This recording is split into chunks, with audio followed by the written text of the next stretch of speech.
atrasado do Campeonato Brasileiro e o Vasco enfrentou o próprio Cuiabá, venceu por 1-0. Gol do Hugo Moura, respira mais aliviado na tabela e o Cuiabá cada vez mais pressionado. É o Vasco, trembala é o teu.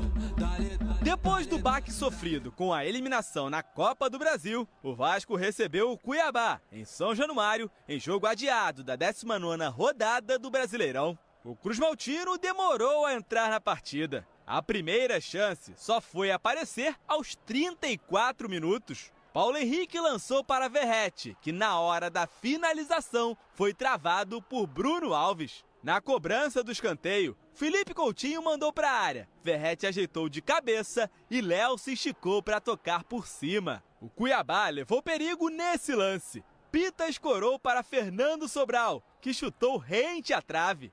Um primeiro tempo fraco tecnicamente, provocando vaias da torcida na saída para o intervalo.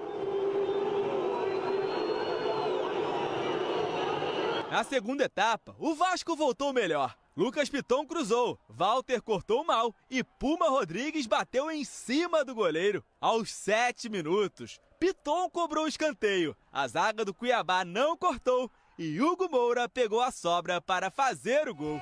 Hugo Moura, do Vasco!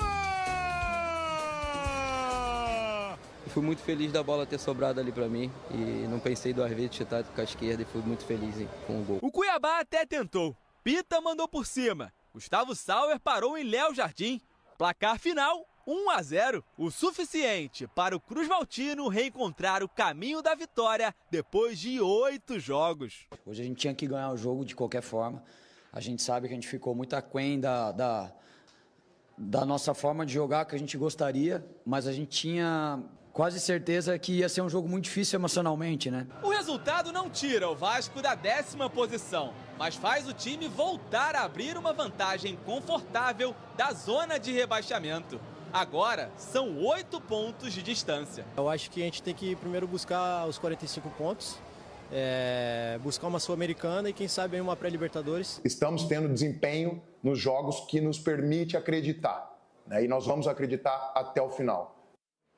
Tá aí o Jair, depois de uma longa temporada fora por lesão, uma lesão séria, voltando, é tão bom. Agora, quero falar do Verratti, que tomou o 3º cartão amarelo, é um problema, não joga contra o Bahia, que é o jogador que faz a diferença, que é o artilheiro do time. E, na verdade, foi um jogo truncado, de baixa qualidade, de poucas oportunidades, mas o Vasco consegue ver o Hugo Moura fazendo um gol com a esquerda, né, perna esquerda, e, ao mesmo tempo, 3 pontos fundamentais, porque você fica um pouco mais tranquilo na tabela, já pensa em Sul-Americana. Em contrapartida, o Cuiabá é só desespero. Só desespero. Onde você vê ali um membro da comissão técnica do Cuiabá falando que vai acreditar até o final, é o típico discurso de que a batata está assando. Não, vamos acreditar até o final. Ah, matematicamente dá tempo. Qual que é o melhor discurso? O do presidente do Atlético Goianiense, que já jogou a toalha totalmente, ou esse de esperança, porque efetivamente tem esperança? Loirão, se o Adson, né, que é o presidente do Atlético Goianiense, eu falei aqui na época, se ele falou aquilo primeiro dentro do vestiário e depois foi lá na roda de imprensa e falou do jeito que ele falou e publicou isso para todo mundo ver e ouvir, eu acho bacana. Personalidade do cara, falou na cara dos jogadores. Agora, se ele vai para a imprensa primeiro e fala aquilo, eu não acho certo. Então, se ele falou dentro do vestiário primeiro, os jogadores já sabiam, tá tudo certo. Agora, o discurso de vamos tentar, matematicamente dá tempo ainda, tá enganando o torcedor. A situação ela é delicada, você tem que ser transparente, falar a verdade, olhar para a classificação e ver que a situação ela é extremamente delicada pro Cuiabá. E aí sim você mostra para o torcedor que você está sendo realista. Agora, ficar nessa conversinha muito rasa de que vai, que dá tempo, de que é isso, de que é, para mim não concordo com isso. Importante para o Vasco a vitória, mínima, você falou de um jogo ruim, o placar reflete nisso, né? 1-0 para o Vasco, mas o mais importante foi os 3 pontos, 40 pontos, se eu não me engano, o Vasco alcançou, com mais 5 aí o Vasco está livre desse fantasma de rebaixamento, mesmo achando que já não cai mais. O momento agora, quando falamos, por exemplo, de goleiros... Esse investidor, talvez seja melhor ele nem ir para a Libertadores. Na Sula ele vai conseguir ser até mais competitivo e até financeiramente talvez seja mais interessante ir para a Sula do que ir para a Libertadores. Porque fica essa tara, esse sonho de todo mundo, não, Libertadores.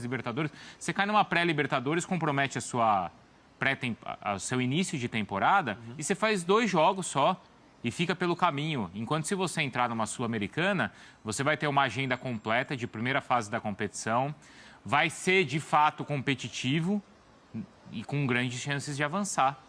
Eu acho que pro atual Vasco é melhor ir para a Sula do que ir para a Libertadores. Tem mais chance. Tem, eu acho. Pensando em relação, claro, pensando em relação a caminhar um pouco mais, chegar a um mata-mata, pensar em coisa grande, a Sul-Americana, ela te permite mais. Ela tem um nível inferior, joga contra equipes que também não foram bem nas suas ligas nacionais. E aquele mata-mata inicial da Libertadores, ele é muito perigoso. Ele é. E a gente também tem que separar... A pré-Libertadores é muito pior que a Sul-Americana. Muito pior. Verdade. E acho que a gente falando isso, a gente tem todo o respeito com a instituição, que a gente tem que separar as duas coisas. Claro, uma coisa é a história do Vasco, coisa que pertence à Libertadores. Mas tem que pensar no momento do clube, o que é mais adequado para a realidade. Então, acho que não é em nada a gente defender isso, é diminuir a história e o tamanho do Vasco.